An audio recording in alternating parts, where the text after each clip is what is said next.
Simon & Schuster AudioWorks presents Star Trek, Time for Yesterday by A.C. Crispin. This program is read by James Doohan with Leonard Nimoy as the voice of Spock.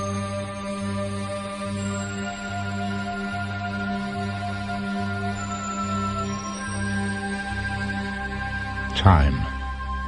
Most beings perceive it as running in only one direction, from present to future, from now until tomorrow, and all the tomorrows allotted to us, all the years or days remaining in our lives. But I have seen a different face of time. I have traveled backward, through the centuries, through millennia, not once, but several times. I know the dangers of tampering with the past. In a doomed world's bygone age, I knew a woman named Zarabeth, whose loneliness exceeded my own. My son was born to her 5,000 years ago and grew to manhood on Sarpedon, surviving alone for years in a desolate ice age.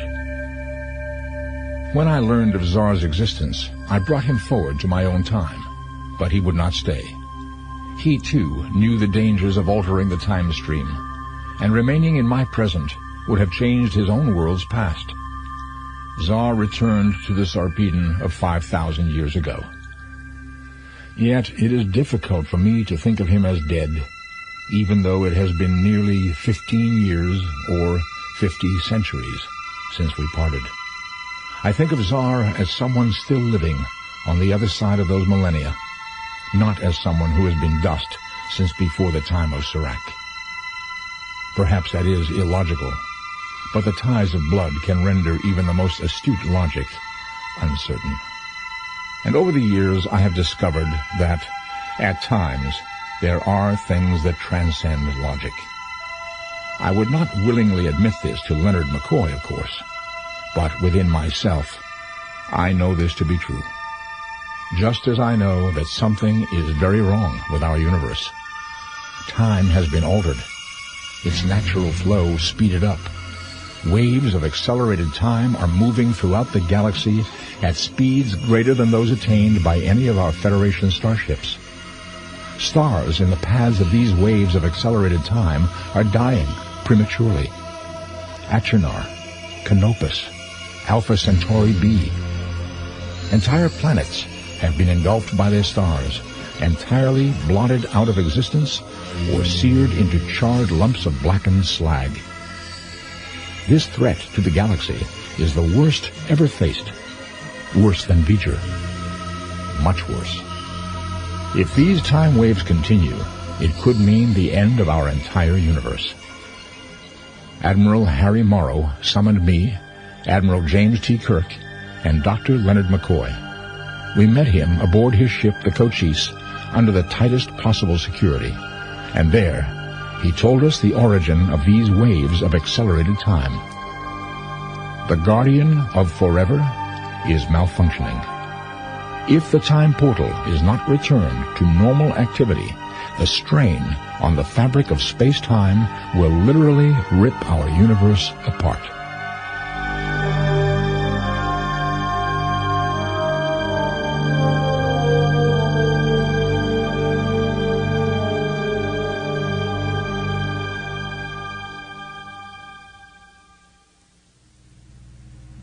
Harry Morrow's dark, handsome face was haggard with strain and fear.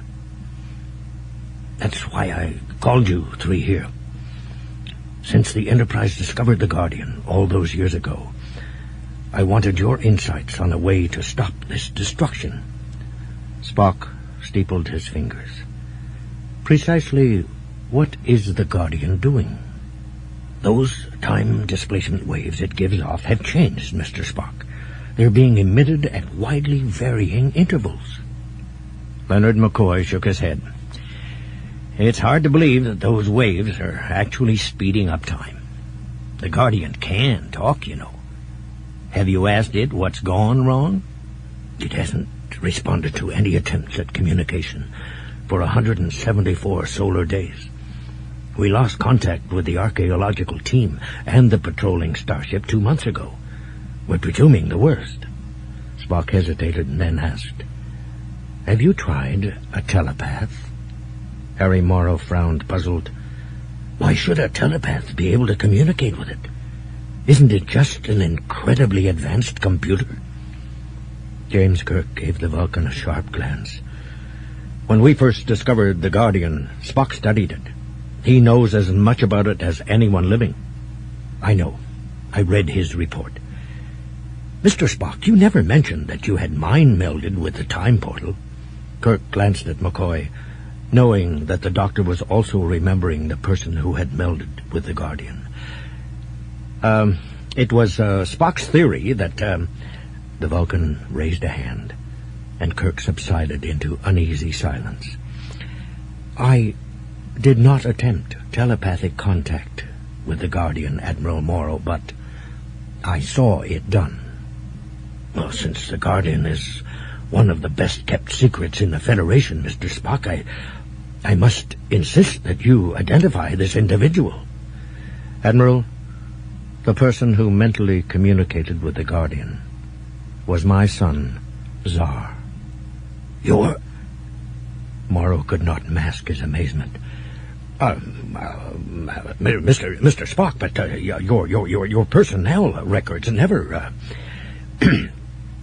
pardon me for having to ask. Kirk wondered what it had cost the Vulcan to speak of a subject he hadn't referred to in over a decade. Morrow recovered himself.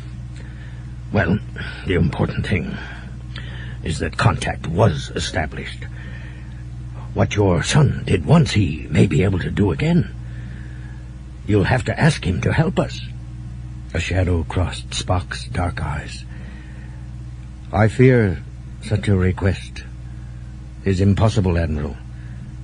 My son has been dead for 5,000 years. Spock watched Morrow's mouth drop open at this second greater shock, but schooled his features not to betray the amusement he felt. Perhaps I should explain. Please do. The Vulcan told Morrow of the time the Enterprise tried to warn the people of Sarpedon that their star, Beta Niobe, was about to nova. But when Spock, Kirk, and McCoy beamed down, they discovered all the inhabitants had taken refuge in their planet's past. Through a mischance, Spock and McCoy had been sent back 5,000 years to a past ice age. In that subarctic waste, they discovered Zarabeth, a woman who had been wrongly exiled.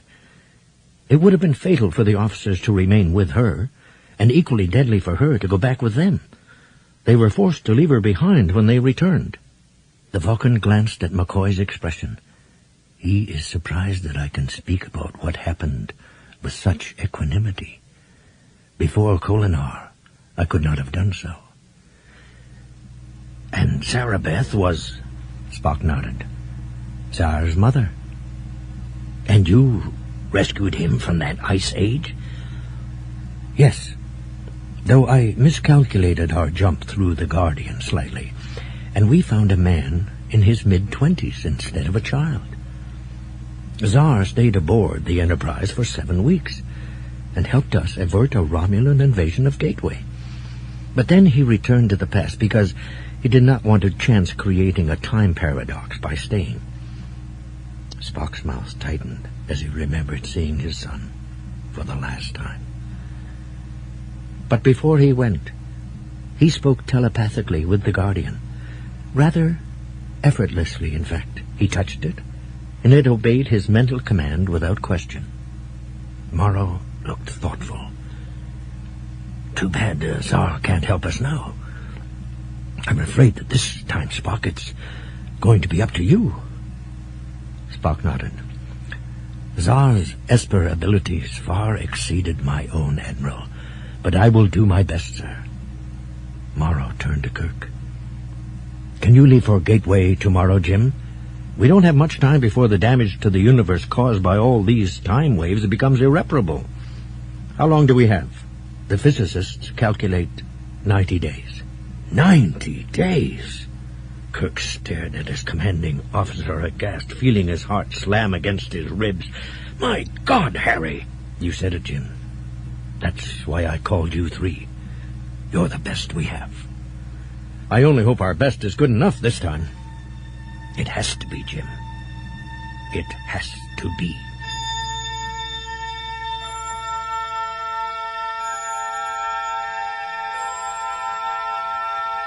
Personal log, supplemental. Just being aboard the Enterprise again has given me hope. It's so good to be back out here where I belong.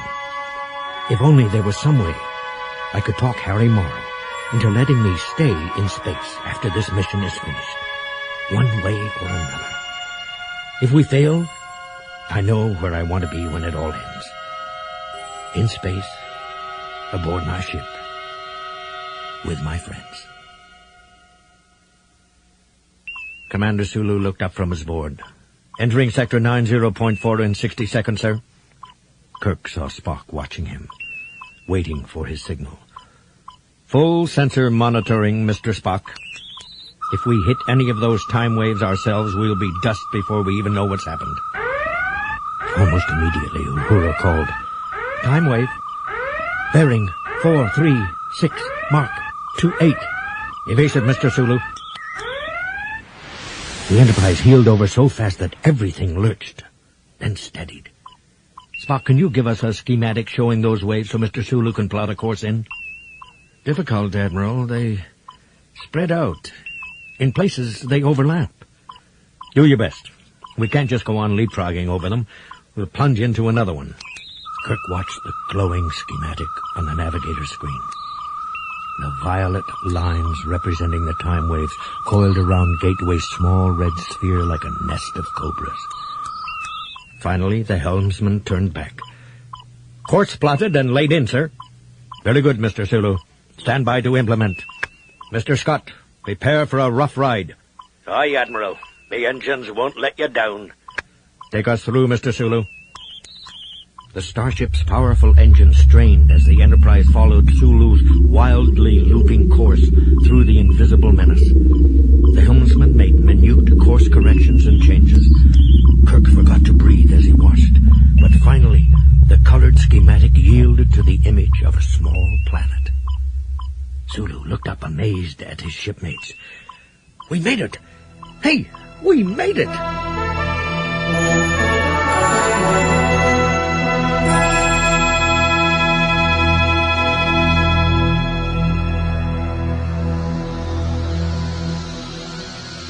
Spock piloted the shuttlecraft through Gateway's erratic winds, rolling and pitching, cruising only 100 meters above the jumbled grayish-white ruins that covered the ancient world. Nobody spoke aboard the craft. The Vulcans set them down onto what might have once been a courtyard.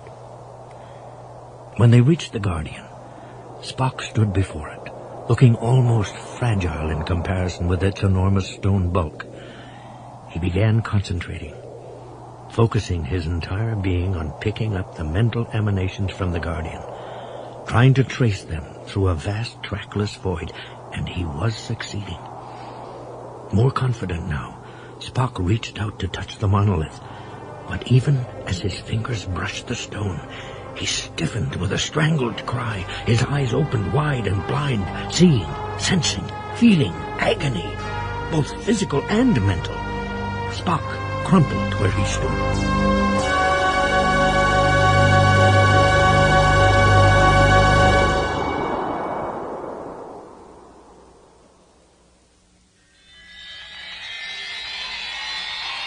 It was like being in space, out of control, speeding through darkness, shot through with totally alien images.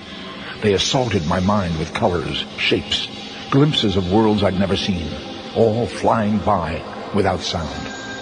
I heard telepathic voices in such profusion that they jumbled into a single mental scream. If I'd thought human minds alien, or the consciousness of the Horta, or even V'ger, they were as nothing to the mental chaos surrounding me now. The force of the Guardian's consciousness enveloped me. Vast, ancient, powerful. I was linked with an awareness that made all of V'ger's knowledge and logic seem infantile. And yet, that awareness was not passionless. The Guardian loved. It hungered. It was lonely.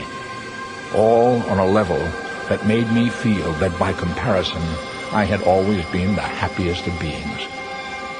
Words, concepts took shape in my mind. Summoning, searching, fulfilled primary programming. But where? So many universes. Soon there will be an end to the loneliness. Continue summoning, searching.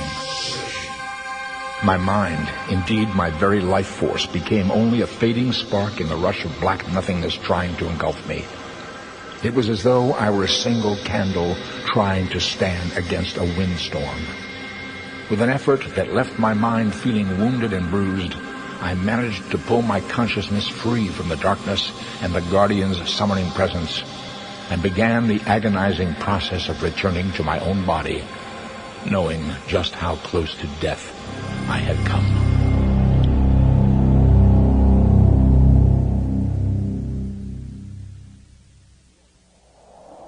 Spock, are you all right? Kirk's hazel eyes were filled with concern.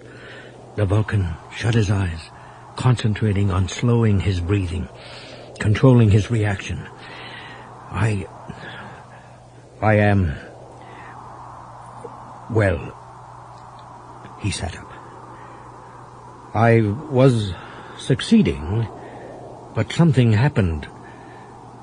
My telepathic abilities were not strong enough to shield my mind from the Guardians. His jaw tightened stubbornly. I must try again. Out of the question. Absolutely not. You pointy-eared idiot. You almost died. Kirk glanced down at the tricorder's readings. Besides, the time waves have stopped.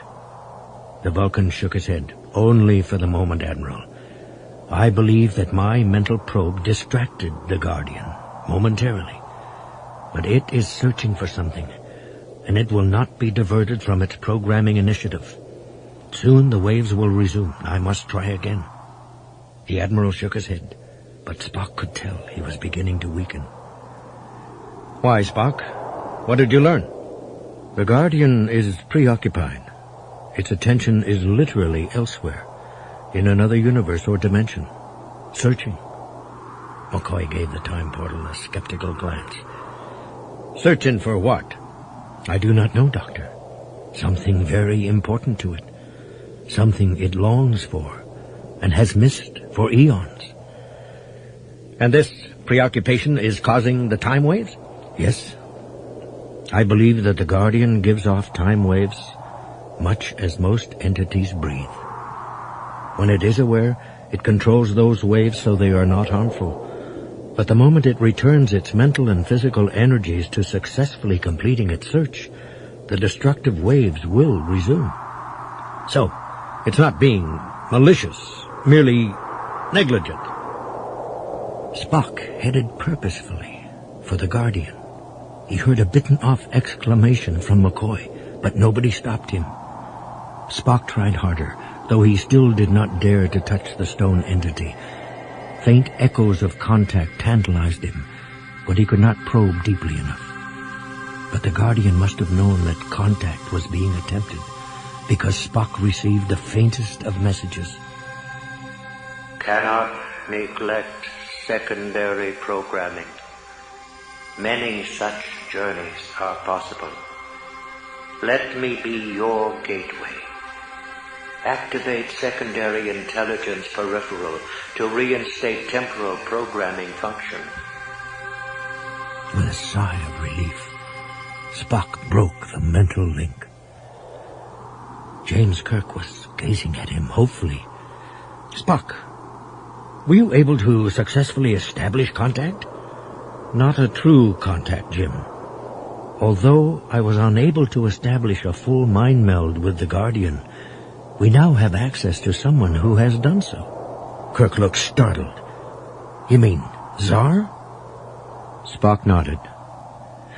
From the pictures he left on the wall of that palace stronghold in New Ariane, he was a person of at least minor historical significance. I should be able to locate his image in Sarpedon's past and pinpoint it so that we will know when to jump through the Guardian. The Vulcan turned back to the stone monolith. "Guardian, this is Spock. I request to see the history of the planet Sarpedon." "Request acknowledged." As the history of Sarpedon raced by before him, Spock used his tricorder to record the flickering images. Suddenly his body stiffened. Kirk and McCoy were staring at him anxiously. "Spock, what is it? Did you find him?" The Vulcan swallowed painfully, then took a deep breath. "I found him. Zar ruled the entire La Creo Valley for nearly 2 decades. And then he fell in battle. I just watched him die." Leonard McCoy's blue eyes seemed suddenly faded and old. "Oh, God. I'm sorry, Spock." Kirk started to nod agreement, but then he paused and his expression grew hopeful. "Spock, we can save Zar by yanking him away before that moment. Tell Scotty to beam down some clothes suitable for the time period. We'll leave immediately."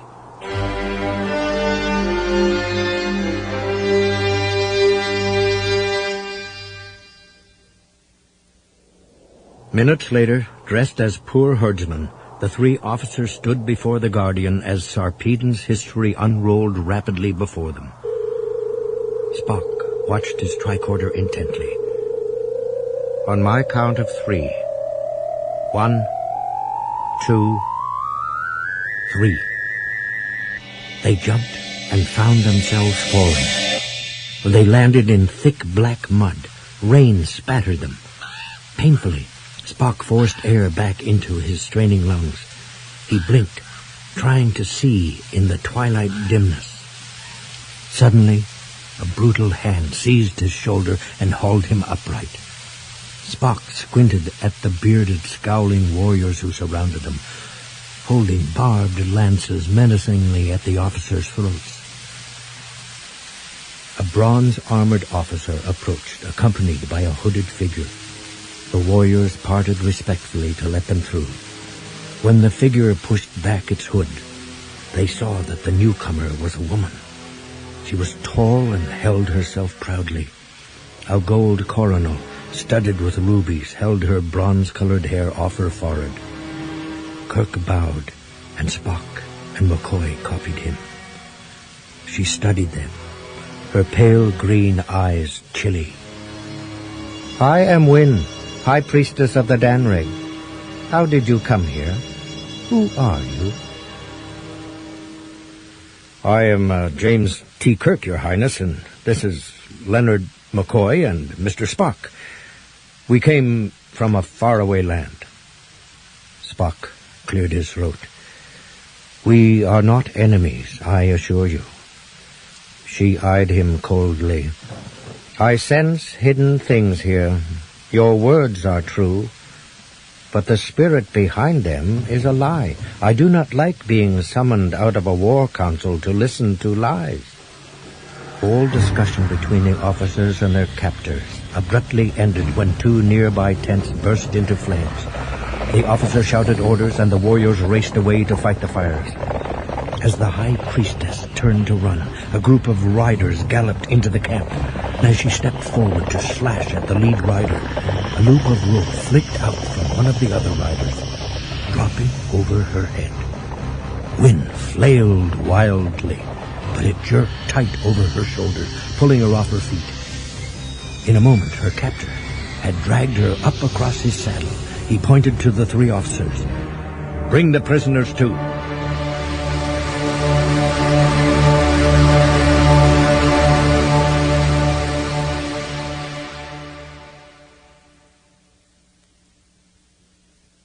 The doctor awoke to sunlight streaming in through a narrow, barred window. He groaned, discovering that he was extremely stiff and sore as he managed to sit up. The Admiral blinked groggily. "Bones? Are you okay?" "Well, I feel lousy, but I guess I'll live." Spock was already busy with his tricorder. My readings indicate we are located within a sizable population center, and those bars are made from wrought iron, which requires higher technology than the bronze we saw in Wynn's camp. Logic dictates that we have reached our goal, the city of New Arion. I don't give a damn whether this is the New Arion or the Emerald City. We just can't sit here on our butts in jail. We gotta break out. Zar's battle could be today. We have to warn him, remember? I calculated our jump to bring us through several days before the battle, Doctor. Leonard McCoy raised an eyebrow. Yeah, and you calculated our last jump into Sarpedon's past so we'd find a cute little pointed-ear tyke, remember? The three officers rose to their feet as a tall, broad-shouldered man wearing chainmail armor and a scarlet cloak entered. McCoy saw that he walked with a distinct limp. They all stared at each other for a moment that seemed endless. Nobody spoke. Finally, the newcomer's fingers moved into the Vulcan salute. "Welcome to New Arion," Zar said formally. Then a touch of humor softened his voice. "I must say you are the last three people I ever expected to find languishing in my dungeon." A faint half-smile curved the Vulcan's normally stern mouth. "Greetings, son. It has been too long." He eyed the Sovereign measuringly. "Longer for you, even, than it has been for me." "It has been almost 20 years. His gray eyes grew hard and grim. "It's ironic to see you and realize that now we're nearly the same age." He stared at the Vulcan's face, at the features so like his own. "Now you really are my doppelganger. You know, of course, that this must mean that one of us is fated to die." Zar knows he won't survive the coming battle, McCoy thought, taken aback. The doctor moistened suddenly dry lips. "Doppelganger? What's that?" Zar smiled bitterly. "One of your ancient Earth legends, Leonard. If you encounter your doppelganger, your double, it's supposedly a sign of impending death." The Admiral hastily changed the subject. "We were surprised to find that you ruled this entire territory, Zar." Zar sighed. "I doubt that I will for much longer, Jim. We face overwhelming odds in the coming battle. That's why I needed to talk to the High Priestess of the Danreg." The ruler beckoned to a man waiting in the corridor. "My second-in-command, Cletus, will attend you until I'm free." Cletus bowed deeply to the three officers. Leonard McCoy frowned. "Zar, this isn't a purely social visit." Zar nodded. "Knowing the restrictions placed on the use of the Guardian, I've already guessed that much. But I must see the Lady Wynn as soon as possible." The Sovereign grimaced as he wiped dirt off his forehead. "But at the moment, I must clean off some of the mud from the marching ground. I cannot afford to offend the Lady Wynn any more than I already have, can I?" He turned to leave. Spock started after him. "Son, wait. May I walk with you?" "Certainly, Father." They started off down the hall together.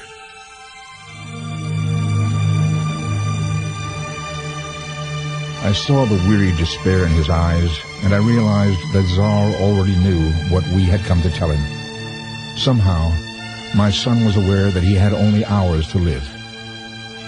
As we walked together, he related to me a little of what had happened to him since we had parted so many years ago.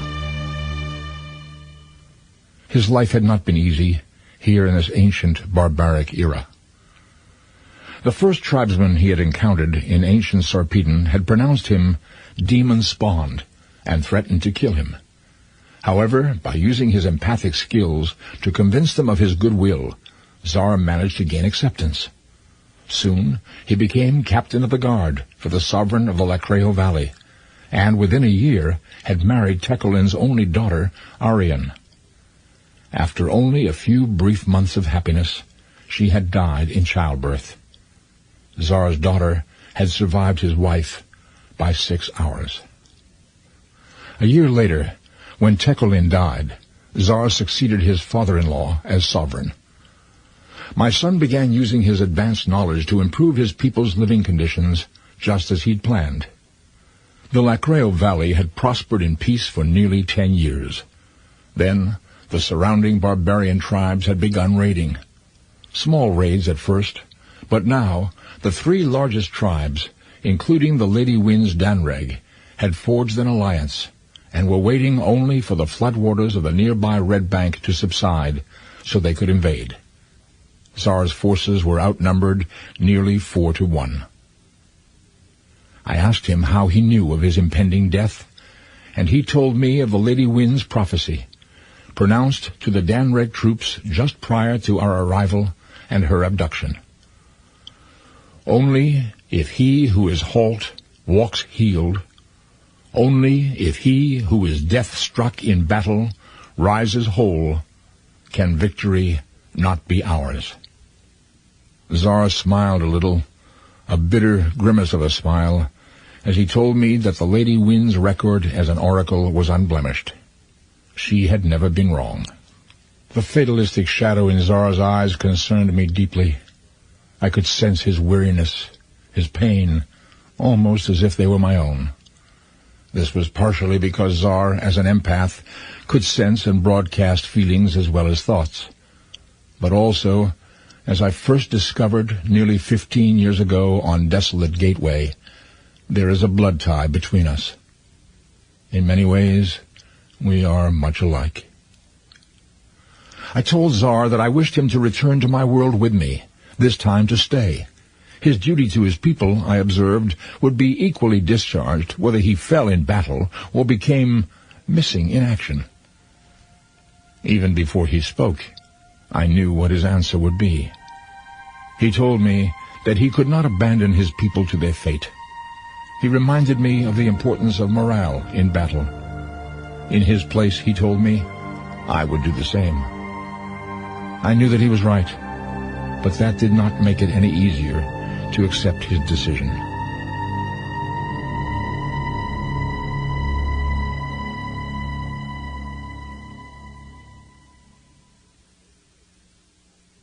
The Lady Wynn, High Priestess of the Danreg, sat gracefully upright in her chair. She was afraid, but years of acting as her father's second-in-command had trained her to conceal her feelings from enemies. She wondered why she had been abducted. Since arriving in New Ariane, she had been well treated, had been given hot water for bathing, a fine gown to wear, and food to eat. Obviously, they wanted her alive and well. But why? Perhaps Wynn thought, this man they call the Sovereign wants to plead for the lives of his people. If it were possible to capture New Ariane without much bloodshed, she would encourage her father to do so. Saving lives would please the goddess. Ashmara was a woman's deity, and life was her concern. Besides, Wynn hated the looting, killing, raping sprees that were a conquered city's lot. In the screams of the vanquished, she recalled her own cries when she discovered the hacked bodies of her husband and son 2 years ago. Their deaths. Rorgan had lied when he'd told her father that those troops had been acting against orders when they'd slaughtered the people in the Danreg camp. Wynn knew when people lied. She had always been able to sense the inner feelings of others. It was a gift of the goddess, this ability, as were the prophetic visions she experienced. But Heldeon, her father, neither understood nor trusted her power, so Wynn had not voiced what she knew about Rorgan. But someday her opportunity to pay the Asiri back would come. Wynn trusted her goddess to render justice at the proper time. She tensed and swung to face the man who entered. He was tall and well-muscled, his waist lean, obviously a warrior in fighting trim, except that he was crippled. A strange face, long and sharp-angled. His eyes were the gray of distant storm clouds, and his brows slanted upward. Behind those eyes, Wynne sensed despair. She was troubled by that, and by the sense that she had seen him before, though they had never met. He gave her a formal bow. "My lady, may I sit?" "Please do, sovereign." "You are Ashmara's priestess, a goddess who loves life. I wish to spare the lives of my people and yours. Are lives important to you?" "Yes, they are. In the coming battle, not only soldiers will die, but all the men, women, and children of New Arian. If we lose, they'll be massacred." Wynne again felt that stab of recognition. "That's true. Our forces are overwhelming." Something about this man compelled honesty from her. "While I am outraged at my capture, I sympathize with your concern for your people. Then you will intercede?" He broke off as she shook her head. "I will speak with my father, and he will listen to me. But I have no influence over the Karen or the Asiri. Our alliance has been uneasy." His disappointment touched her. "I am truly sorry." "I can tell. But there is another tactic." Wynne could not look away from his eyes. "What tactic?" "I am talking, my lady, about marriage. Between you and me. How interesting." "State your terms, my lord." "They tell me bride-raiding is an accepted custom among your people, so if you freely consent to wed me, your father would forgive me for abducting you. Then Heldion would be my kin by marriage, and thus unable to raise sword against my valley. We will still be outnumbered, but we will have a chance. As things stand now, we have none." "But why should I enter such an alliance?" "I will name you my co-regent and successor. This valley is prosperous. You will possess a tidy domain." "This alliance would benefit us more than our current one with Rorgan and Laol. There we are committed only to war and death," Wynne thought, studying him. "Your offer is tempting, but risky. If you are willing, we must act now. A message to your father, followed by the ceremony, an announcement tomorrow." What it would be like to sleep tonight beside this stranger, Wynne wondered. "There is one thing. They say you are not as other men, which I can see with my own eyes. But they say—" She broke off, embarrassed. "That I am demon-spawned? You believe that?" "No, of course not. But if there is some secret about you, tell me what it is. I have a right to know exactly what manner of man I contract to bed." "You misunderstand, my lady. I did not intend that this should be a true marriage. Physically, that is." "Oh? Why not? Aren't you capable?" His expression hardened. "I was married once. She died. I have no wish for that kind of relationship again. Now that you understand my terms, do you agree?" "I know what it is to lose those dearest to you. I was almost convinced, but I cannot reconcile your kind of marriage with my service to Ashmara." "Why not?" "Ashmara would not look with favor upon an imitation marriage, and besides, were I to marry again, I would pray for children for the succession. Select a consort, have his children. Our union will last only a day or two. Then you will rule New Arian alone." He looked at her, noting her bewilderment. "Have you forgotten? You declared I will not survive the battle." Wynne stared back at him, shocked, only now understanding that persistent sense of familiarity. Only yesterday she had seen this man die. She barely knew him, yet the thought of his death was a pain like a sword within her. "I had forgotten, my lord. The visions come, but I remember little of them." "And they always come true?" in one form or another. She saw that he seemed almost unconcerned. "Don't you care about what you're facing?" I ought to, but what good would it do? "But now that you know, you can guard against it. You must try. Your death would be a tragedy because you are a good person. I can tell what's inside people." "I know you can. So can I." "But it's Ashmana's gift and you're a man. How could that be?" "I'll prove it. Take my hand." As Wynne touched him, she could feel his despair, loneliness, and determination. He was reading her too, her pain, her love for life.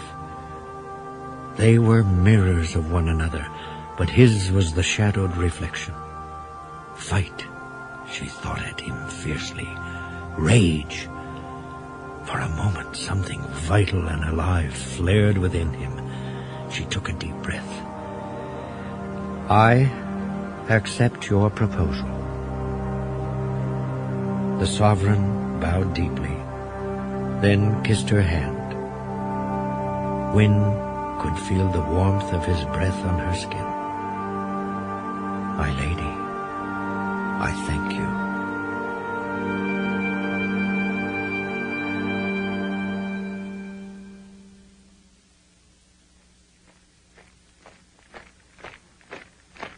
Leonard McCoy busied himself spreading jam on a roll as Kirk and Spock stood at the window, watching Zar's forces drilling. The door opened and Cletus stood there. "The Sovereign is free to speak with you now." The three officers followed him down the hall to Zar's office, the room with the mural he'd painted long ago, showing the Enterprise. The Sovereign quickly told them of the marriage ceremony scheduled to take place that same night.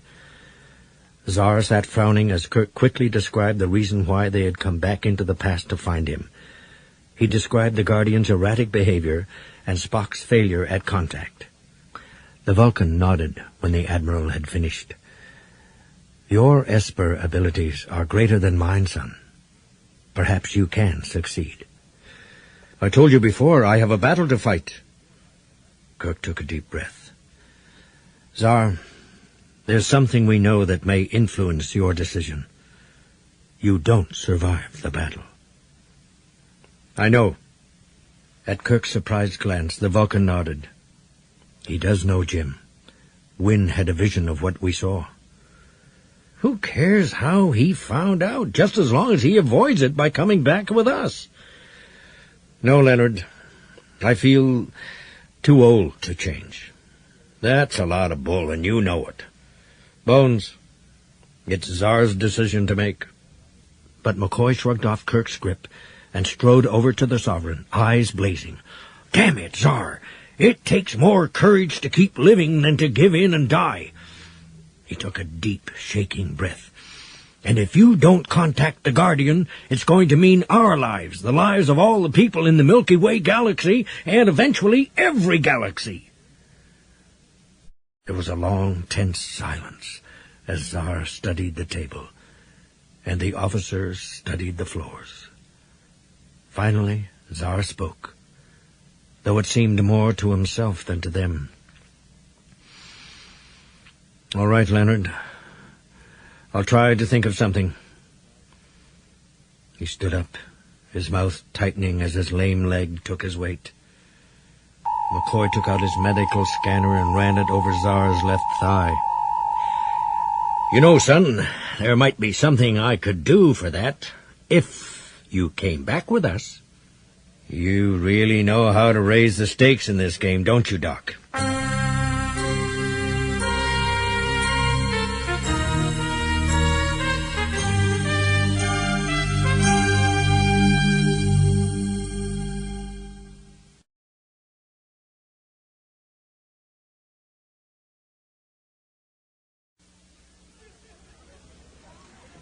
Wynne was nervous, which surprised her. Why should her stomach knot, her hands shake? The High Priestess turned her attention back to the vellum that held the agreement between her people and Zar's. She had told her father the truth about Rorgan, and he had broken his alliance with the murderer and sworn to fight with his new Lacreo kin by marriage. Almost before Wynne knew what was happening, her waiting women had dressed her in her green wedding gown and placed her gold coronal on her head. Outwardly, she was ready, but inwardly, her mind was in turmoil. Great Mother, why did I agree to this? She wondered as she stood in the torchlit circle, watching Zar approach with his father on his right, Cletus on his left. A priestess approached the couple.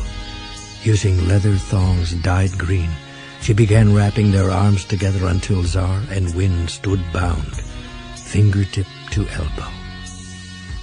The priestess stepped back, leaving them bound together.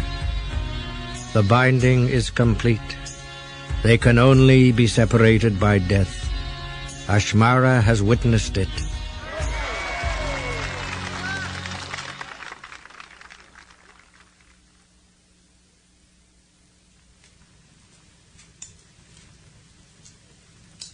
Much later, Zar was sitting alone in his bedchamber.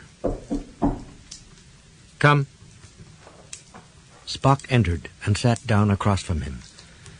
The Vulcan stretched his booted legs out to the fire, obviously welcoming the warmth. I hoped you might be awake, Zar. I have just completed a scan of this world's history to determine the effect of your death in the time stream. You need not fear changing history if, instead, you elect to come back with us. What happens to New Arion? Peace descends.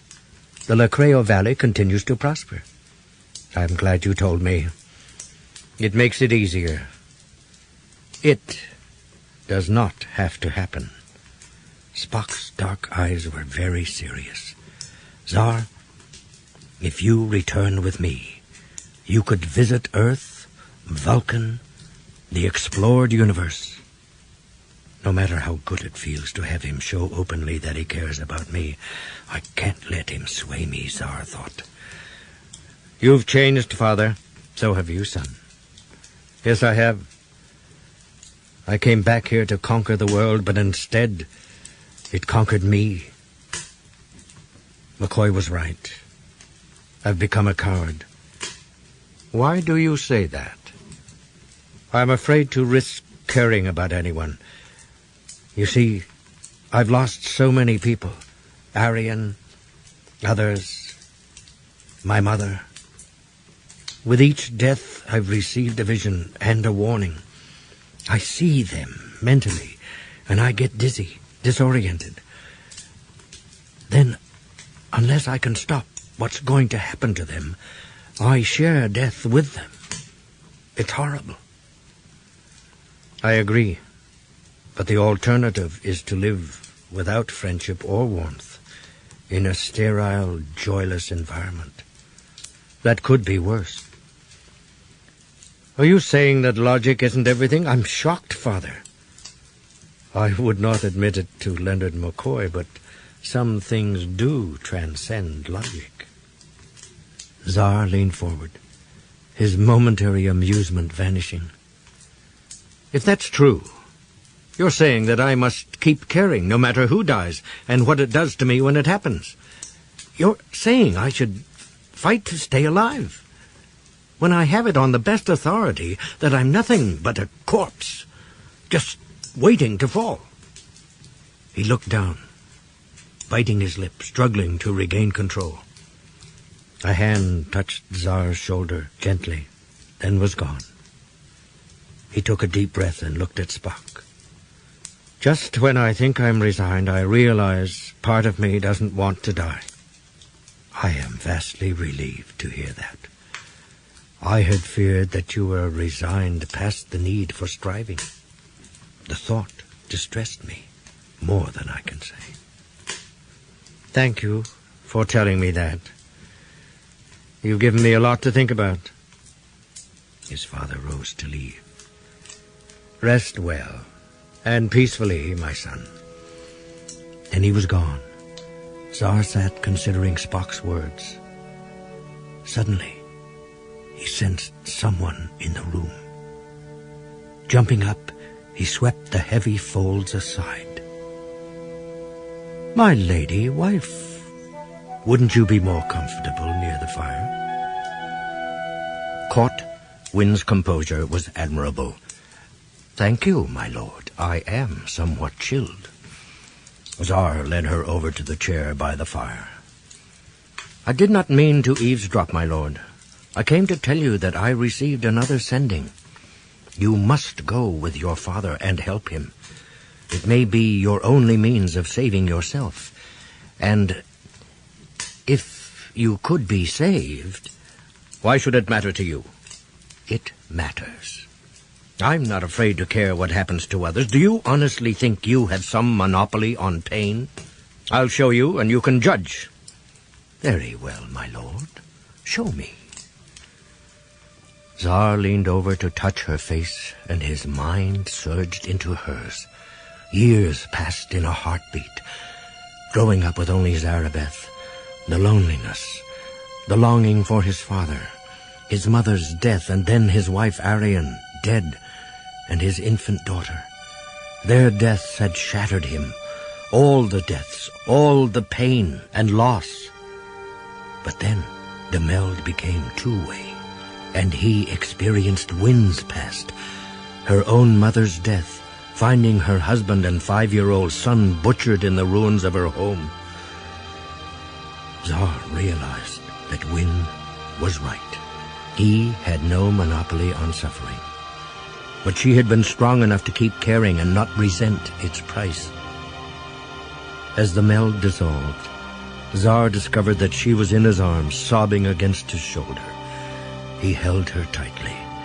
"Shh, you were right. Quiet now. Shh." She looked up at him, her green eyes holding his. "Zar, you have been honest with me, so I must be honest with you. My dear lord, sometime during this past day, I found myself loving you, wanting you. Nothing like this ever happened to me before." Zar nodded as he reached up to caress her cheek. "I've felt it too. Ever since we met, there was something binding us." Through their mental link, Zar realized that she very much wanted him to kiss her. So he did.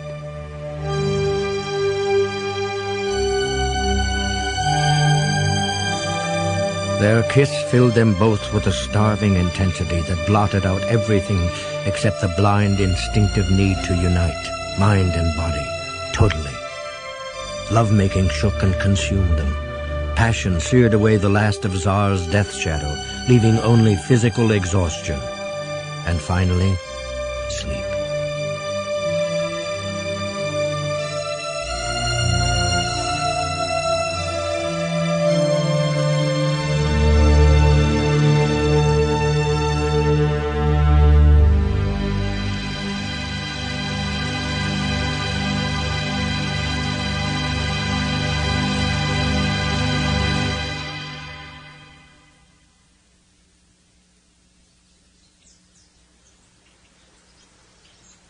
James T. Kirk found Spock standing, hands clasped behind his back.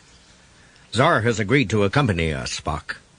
"Will he remain in our time?" "No, he's returning to New Arian for the battle. He won't budge on that." Kirk frowned worriedly. "Damn it, Spock. Zar's been through a lot recently. I'm afraid he's not up to this. Are we doing the right thing, asking him to tackle the Guardian? What if he cracks?" "I'm also concerned, especially in view of what happened to me. McCoy was right. I nearly died. But our duty is to restore the time portal. We have no choice but to let Zar try." "Well then, let's go. We've got a universe to save."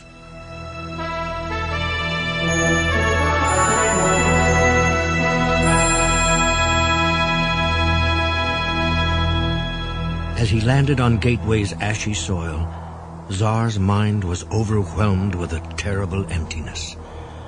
Wynne. No. She was gone. Erased, as though she had never been. Zar's knees buckled as blackness threatened. Spock grabbed his shoulders, supporting him as he explained to Kirk and McCoy. He has lost contact with Wynne. In this time and place, she is dead. That is a grave shock for the survivor of a bonding. He addressed Zar again.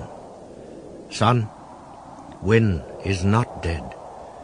She is just on the other side of the time portal.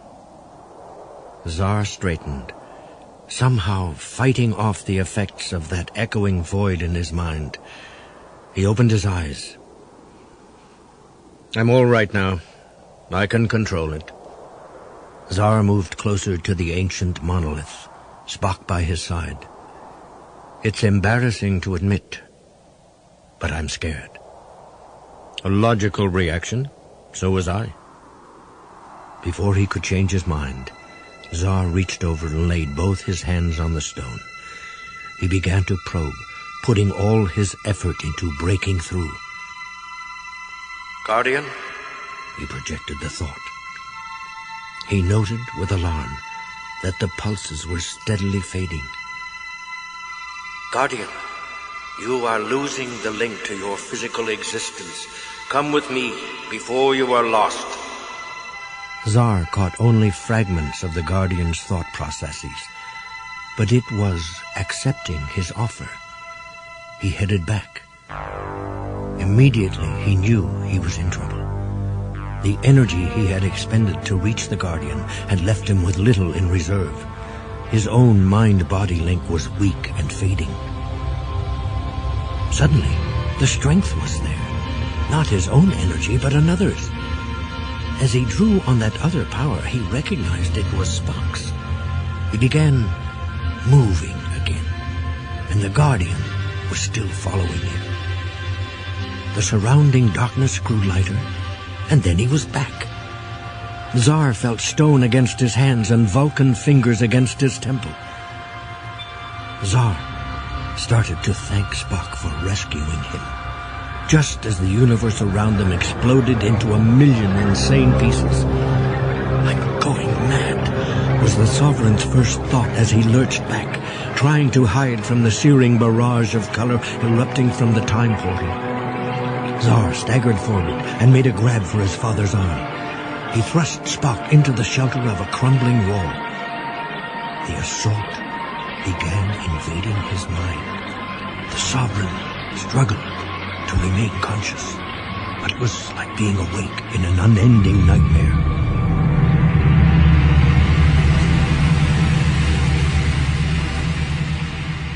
Zar returned to awareness slowly. He was sprawled on the ground, Spock crumpled beneath him. Jim? McCoy? I don't know. They were further away. What happened? I don't know. Something erupted from the portal. Do you see any sign of our attackers? I don't believe those things had physical bodies. The Vulcan looked at his tricorder. I'm picking up Jim and McCoy. They are undamaged. What about the beings from the Guardians? They heard a warm, feminine voice call. Zar. Spock. I'm sorry, that wasn't intentional. Come out, please. I am dead, Zar thought, feeling the blood drain from his face. Or mad. Then he saw Spock's expression and realized his father heard the voice too. It was Zarabeth. She was standing near the Guardian of Forever, her pale hair brushing the shoulders of her fur tunic. With a gesture that was so familiar that it hurt Zar to watch, she raised a hand to push back a strand of wind-tossed hair. Zar? Son? The Sovereign sagged against the stone, his palms pressed against his eyes. Spock stared, then propped himself against the wall. The Vulcan rubbed his temples wearily. When he spoke, it was with pain. Son, you know that cannot be Zarabeth. She came out of the Guardian. Maybe it rescued her before she... Spock just stared at him wordlessly. But she's so real. Spock, Zar, please, we need to talk. The Vulcan sighed. We are being presented an image extracted from our minds. The beings who came out of the time portal are giving us an illusion we would both recognize. Perhaps they wish to talk or reassure us. You're right. Zar, Spock, please. They stepped out from behind the wall and headed toward the woman standing before the time entity. Zar, I've missed you. Spock, to see you again. Two warm arms clasped the Sovereign's neck in an ecstatic embrace.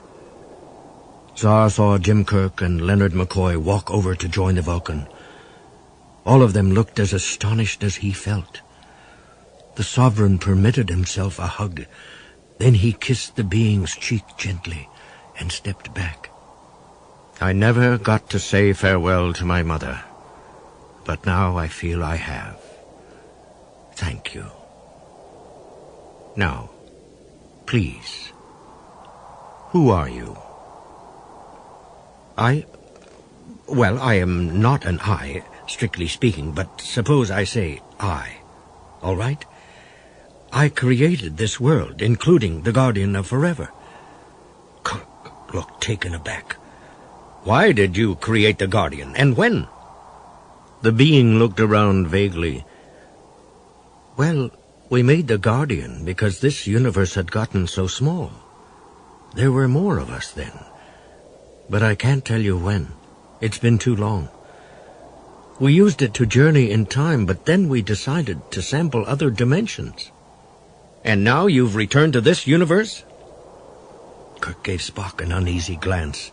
Zar understood the Admiral's concern. These creatures were powerful, but confused and quixotic. What would their next whim be? It was my idea. We wanted to come home.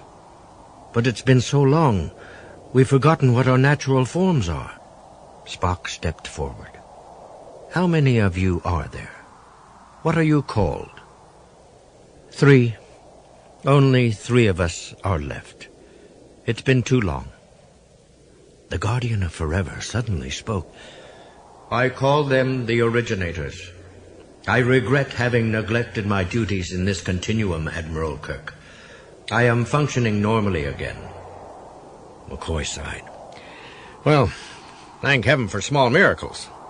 I had to respond to my primary programming when my originators contacted me. Searching nearly infinite numbers of dimensions required almost all of my capabilities. Zar looked down at Zarabeth. But, originator, why did you wish to return? She gave him a wan smile. We have come home to die. Suddenly, a man stood before the Admiral, slightly taller, broad-shouldered, with hazel eyes.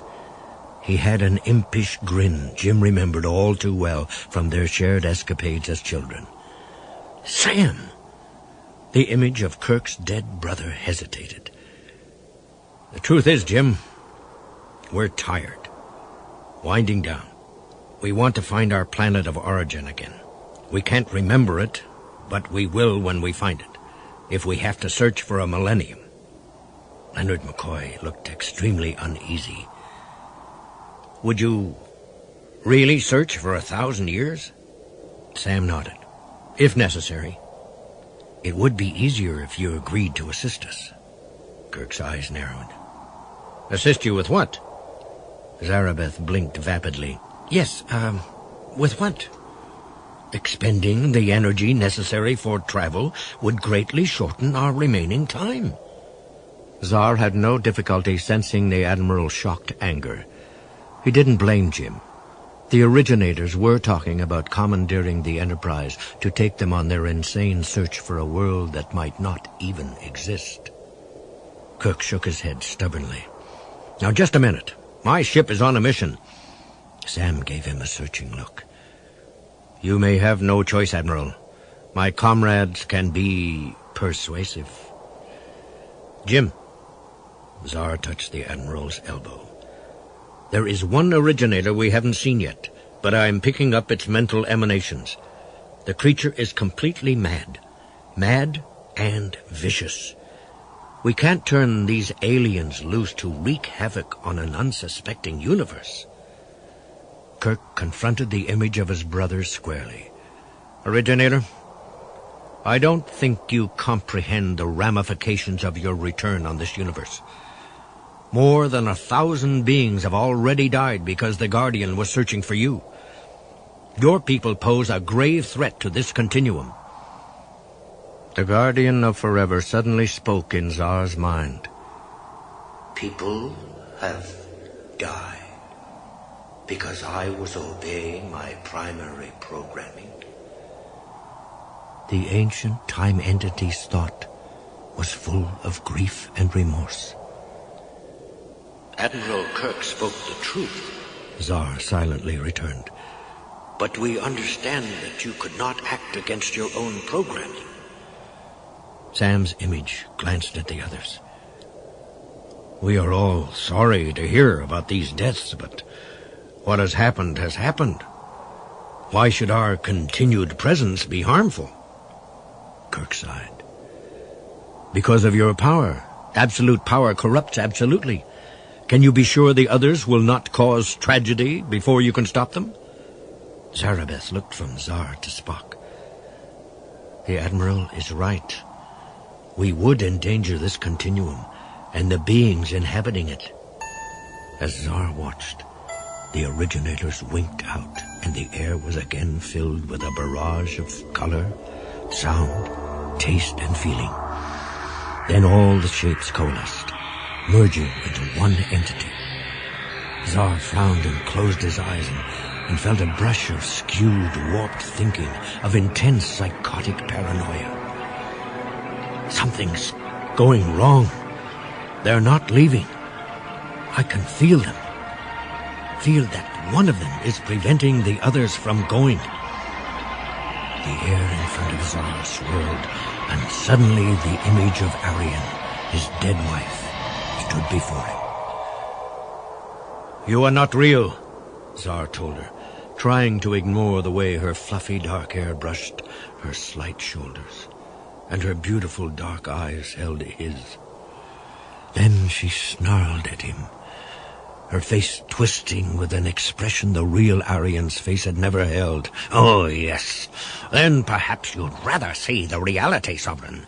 See me as I was the moment your child killed me, bloody and thrashing in agony, gasping because I had no strength left to scream. No! Stop it! A wave of vertigo hit him then, gagging him, and Zar had to clench his teeth to keep from vomiting. This is how I feel when people I care about are in danger of dying, he realized. They're going to kill us. Then they'll take the Enterprise and do as they please. If only we could fight them. Kirk stepped forward. Let's talk about this. There's nothing to talk about. You will not help us. You want us to die. Zar struggled against the nausea. Dizzily, he braced one hand against the Guardian, knowing that the end could not be far off because his sickness was so intense. Then the Guardian spoke in his mind again. Do not sacrifice yourself, Zar. I will help you against them. I cannot allow them to destroy the universe I have protected for so long. Link with me. Lend me all your mental strength. You have it, Zar promised. Aloud he called, Spock! A hand clamped onto his own, held hard, and father and son had become one mind even as the image of Arian expanded, reaching out to obliterate them. The Guardian used their combined mental strength to create a vortex that lashed out from the time portal's opening, catching the hostile originator off guard. At first she was drawn towards that churning void, But then she began to resist. The Guardian widened the maelstrom it had created. Zar used all his and Spock's strength to drag the aliens toward the vortex. But it was not going to be enough. Suddenly, a tiny measure of additional strength entered the meld. Only a thread, but it was enough to tip the balance. The originators were drawn into the heart of that whirling, writhing nothingness. And then they were gone.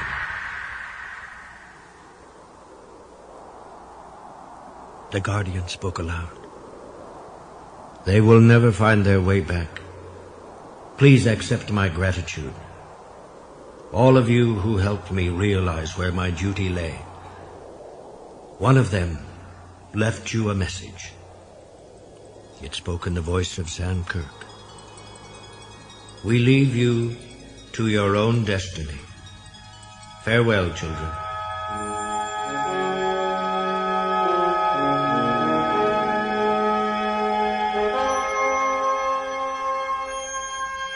Zar protested returning to the Enterprise with us so Dr. McCoy could treat his lame leg, but the Guardian of Forever reassured him that it would return him to Wynn and his valley a mere heartbeat after he had left, so he agreed. After Dr. McCoy successfully healed his lameness, Zar spent the next 5 weeks conditioning his leg and his body, preparing for the greatest challenge of his life. At night, we went over his battle plans, adjusting and revising them, until we were both certain that his troops would have their best chance at holding back the invaders. During our time together, we grew to know each other well. The restraint I had felt when I first met my son had vanished long ago. At long last, we were able to speak freely. The closer the time drew to Zar's inevitable departure, the more I found myself hoping that he would change his mind and stay. For the first time, I truly understood my own father's angry rejection of my decision to join Starfleet. Sarek wanted me to pursue the career he had selected for me, partly because he felt that would be a truly ethical choice, but also he wanted to keep me safe. A Starfleet officer leads a far less protected existence than that of a scientist at the Vulcan Science Academy. I realized that my logic was seriously compromised due to personal involvement, but that seemed a minor consideration when I pondered what my son would face when he leaped back through the Guardian. I described to him what I had seen in my tricorder, warning him of every detail I could recall, hoping that somehow he would be able to avert the grim fate that awaited him. With all my being, I wanted to help him, but there seemed no way I could do so. But there are always possibilities.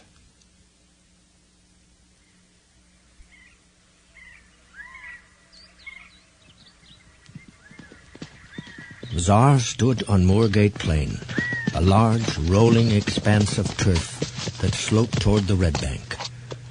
Cletus, are we ready? All troops in position, sire. Good. Slowly, the Sovereign picked his way through the pre-dawn darkness, back to the command tent. Wynn stood in the middle of it, double-checking her armor. Zar smiled at her, wishing they had more time. Since that first embrace when he'd returned, they'd been too swamped by duties to exchange more than a few private words. But now, it was time for him to don his own armor. Finally, he belted on his broadsword, then glanced at Wynn. Ready, my lady? Ready, my lord? Zar leaned over to give her a quick kiss. Then together they went out.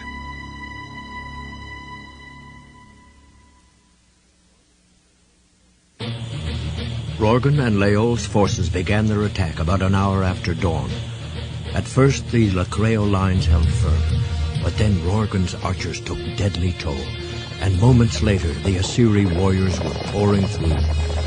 Zar was in the middle of them, shouting commands to his troops to fill the gaps.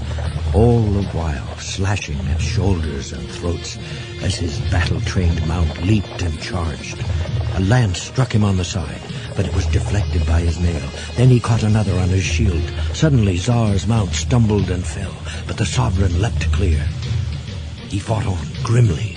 Cut, thrust, parry, forehand, parry.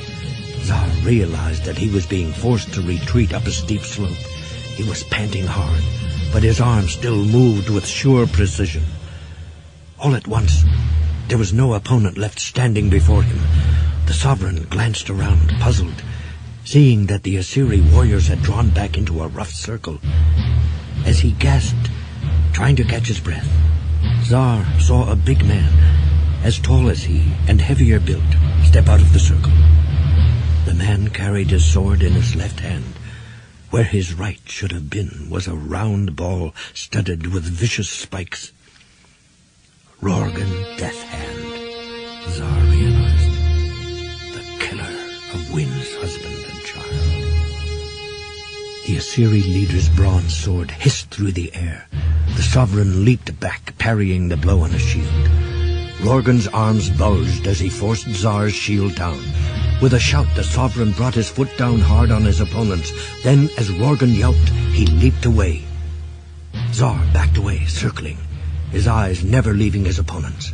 With a howl, the man charged, his mace impacting on Zar's shield with staggering force. Then their swords whanged together, steel against bronze. They heaved at each other, grunting with effort.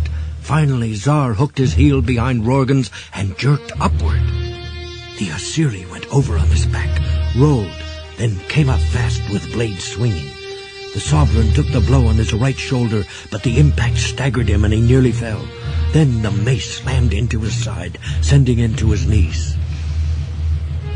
I am on a hillock, just as Spock described it, Zar realized. This must be the moment he saw. I have only one chance, and it'll leave me open to a head attack. If I fail, that mace is going to do exactly what Spock described. Rorgan moved in, and Zar backed away, altering his grip on the hilt of his sword, presenting his right side. In one sudden move, his body uncoiled in a full extension fencing lunge, just as Sulu had taught him long ago. The sword's point plunged through Rorgan's leather kilt, sinking deep into the Assyri leader's body. He fell. Panting, Zar looked up, seeing the stunned expressions of the Assyri warriors, and beyond them, Cletus and his troops coming down slowly. I can't believe it, he thought, turning slowly around. I'm still here. I've won. Zar never felt the blow that struck the side of his head, hurtling him into darkness.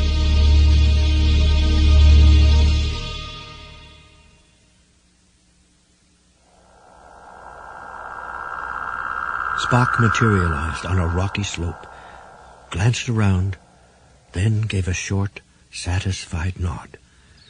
The Guardian had deposited him in the foothills bordering Moorgate Plain. Spock had no difficulty locating the battle itself.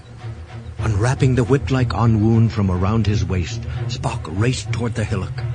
As he scrambled up the last slope, the Vulcan found himself in a circle of warriors. An armed figure stood in that circle, sword ready, clutching a small, battered shield. From his stance and chainmail, the Vulcan recognized Zar. A blood-drenched body lay sprawled at his feet. The Sovereign pivoted slowly around, just as there came a blur of movement on Spock's left. One of the Assyri warriors leaped toward Zar's unprotected back, axe high. That's it. This is the moment I saw, Spock thought. No, he yelled, knocking enemy soldiers aside as though they were straw men as he lunged after the Assyri. With every bit of skill he could summon, Spock lashed out with the enwound, his target the warrior's raised weapon, and missed. The enwound whipped around the man's neck instead, just as the axe impacted with the Sovereign's helmet. Spock glimpsed his son's bloody face, heard him grunt as the breath went out of him. Zar's knees buckled. He fell.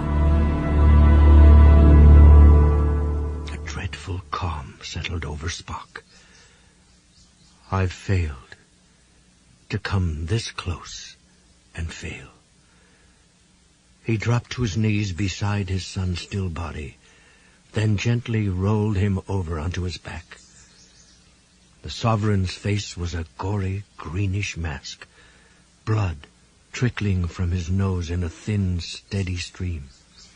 Spock stared unbelievingly at the blood, watching it well, then drip. He's still alive. A hand grabbed his arm, and Spock looked up to see Cletus crouching beside him. What the hell do you think you're... I'm sorry, sir. I didn't realize who you were. Zar's alive. We must get him to safety. Cletus nodded bitterly. So much for the prophecy. Damn it. We were holding them. Prophecy? Remember Wynn's oracle? His legs healed all right, which makes the first part true. But now, unless he wakes up and walks out there, we've had it. If our troops think he's dead, that'll take the spirit right out of them. The Vulcan met Cletus' gaze. Suppose he does stand up and walk out there. Yes, by Ashmara, it could work. Quickly, Cletus snatched up the blood-smeared helm. Here, put this on. Where's his red cloak? He thrust a mail shirt and quilted leather at the Vulcan. Just stand there on the hillside and let them see your face. Spock swung the red folds around his shoulder and eased the scarlet-plumed helmet over his head. Hastily, he buckled Zar's sword belt around him. Down on the battlefield, someone noticed him and pointed. Spock pulled off the helmet, tucking it under his left arm. Cheering began as Zar's troops looked up, growing until flowed in waves of jubilation. The Vulcan could see the Assyri and Karen forces hesitate, then point at him, frightened. They're almost ready to flee, he thought. But I need something else. Jim has a flair for the dramatic. What would he do? He grasped the sticky hilt of the sword, then drew it, holding the stained blade high in salute. Victory! The enemy troops broke and ran.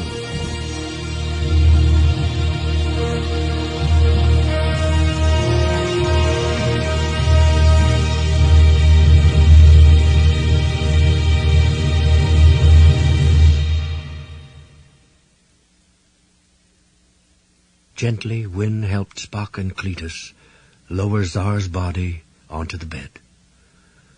The second in command saluted her and left. Zar's head turned. Then the least swollen of his eyelids lifted, and he squinted up at his father. I knew it. I'm dead and gone to hell. The Vulcan hid his profound relief with an exaggerated sigh. Very funny. How do you feel? Terrible. Hurts all over. Zar slowly sat up. That must have been some whack on the head. He looked at his father, bewildered. But you're not supposed to be here. Why did you come back? Wynn smiled and grasped her husband's hand tightly. To save your life, my dear. And quickly, she related the entire story. Well, if there's a logical reason for your actions, I'd like to know what it is. I told you before that I've discovered that some things transcend logic. This was one of them. Now you will be able to live without fighting continually. Spock glanced at both of them. While I would like to stay longer, I must return to my ship. It will not take Jim long to realize that I have gone and where. The last time I left without orders, he threatened to push me out the airlock without a vacuum suit. Farewell, Fatherkin. May Ashmara hold you in her hand. Peace and long life, Lady Wynn. We'll never see each other again, will we? No. I cannot imagine that we will.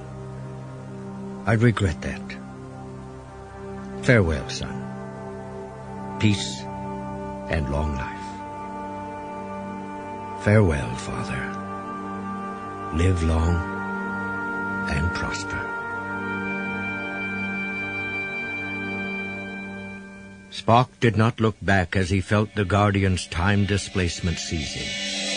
A heartbeat later, he was standing on Gateway's sterile soil, hearing the moaning wind. He took out his communicator. Spock to Enterprise. I am requesting beam up.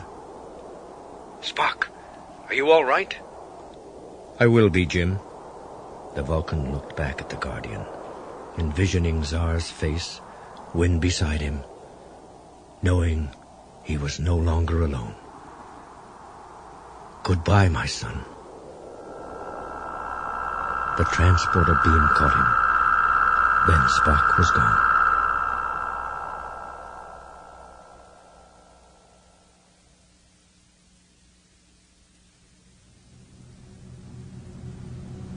The Enterprise is quiet. It is late at night. I have just returned from my final check on the bridge. Jim announced that he was going to let me mind the store on our return trip. After all, Captain Spock, he said, rank hath its privileges, and I need a rest before I go back to that desk job. It was a mistake, I believe, for James Kirk to relinquish command of the Enterprise. I understand that he felt it was his duty, but I continually sense his restlessness and desire to return to space. Knowing how much he longs to be back aboard his ship, I have scheduled a training cruise early next month. I intend to suggest to the Admiral that he handle the accompanying inspection himself, though I know he detests inspections. It will be good to have Jim aboard the Enterprise again, even though we will be contending with a cadet crew still unnerved by their encounter with the Kobayashi Maru test. My thoughts turn, as they often do, to my son, and I realize for the first time that the situation Zar faced was very similar to the no-win scenario presented by the Kobayashi Maru test. But Zar, like a cadet named James T. Kirk, managed to defeat the no-win aspect of his challenge, with Wynn's help and mine. I never took the Kobayashi Maru test. I've often wondered, as I score my cadet's performance, what my solution would have been. The Enterprise is quiet. The engines are running smoothly as we warp toward Earth and our next mission.